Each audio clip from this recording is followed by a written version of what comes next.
विधान परिषदेच्या निवडणुकीमध्ये पंकजा मुंडे यांचा विजय झाला। या विजयाने पंकजा मुंडे यांचं विधिमंडळ राजकारणामध्ये 4.5 वर्षानंतर आगमन झाले। तर मिलिंद नार्वेकर यांचाही विधिमंडळ राजकारणाची नवी इनिंग आता सुरू झालेली आहे। सविस्तर पाहूयात।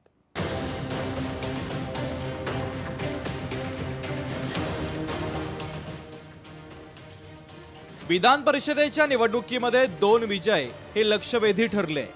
पंकजा मुंडेंचा 4.5 वर्षानंतर विधिमंडळ सभागृहात कमबॅक झालाय, तर उद्धव ठाकरेंचे सचिव मिलिंद नार्वेकरांची विधिमंडळ राजकारणाची नवी इनिंग आता सुरू झाली आहे। पंकजा मुंडेंचा विधानसभेच्या 2019च्या निवडणुकीत झालेला पराभव जिव्हारी लागला होता।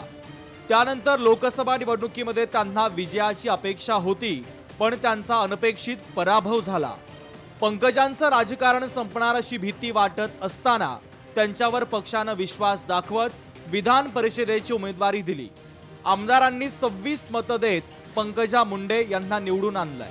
मला लोकसभेचा माझा पराभव वाटत नाही। ज्या पद्धतीने आम्ही लढलो आणि जेवढी मतं घेतली, देशातील काही 10-5 लोकांमध्ये सर्वात जास्त मतं आम्ही घेतली आणि या लढाईने एक राज्यामध्ये वातावरण लढाईचं कार्यकर्त्यांमध्ये जोश भरण्यासाठी पक्षाने मला आता ही जी संधी दिली, हा सन्मान दिला, त्याचा पूर्ण उपयोग हे विधानसभेच्या निवडणुकीत आम्ही करू। उद्धव ठाकरेंची सावली अशी ओळख असलेले मिलिंद नार्वेकर आता आमदार झालेत। मिलिंद नार्वेकरांचा आमदारकीचा मार्ग सोपा नव्हता। नार्वेकरांना विजय मिळवण्यासाठी शेवटपर्यंत झुंज द्यावी लागली।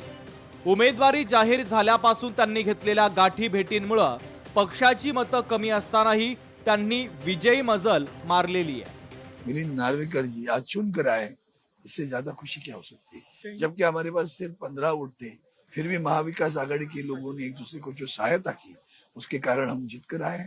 और इससे बड़ी बात क्या है। विधान परिषदेत यावेळेस नार्वेकर आणि पंकजा मुंडे यांच्यासह शिवाजीराव गर्जे, राजेश विटेकर, भावना गवळी आणि कृपाल तुमाने असे नवे चेहरे पाहायला मिळणार आहे। यातल्या काहींच्या राजकीय कारकिर्दीला या विजयामुळे नवी उमेद आणि नवी झळाळी मिळाली आहे। चेतन ननावरे, लोकशाही मराठी, मुंबई। लोकशाही मराठी ऐका, पहा, जागरूक रहा।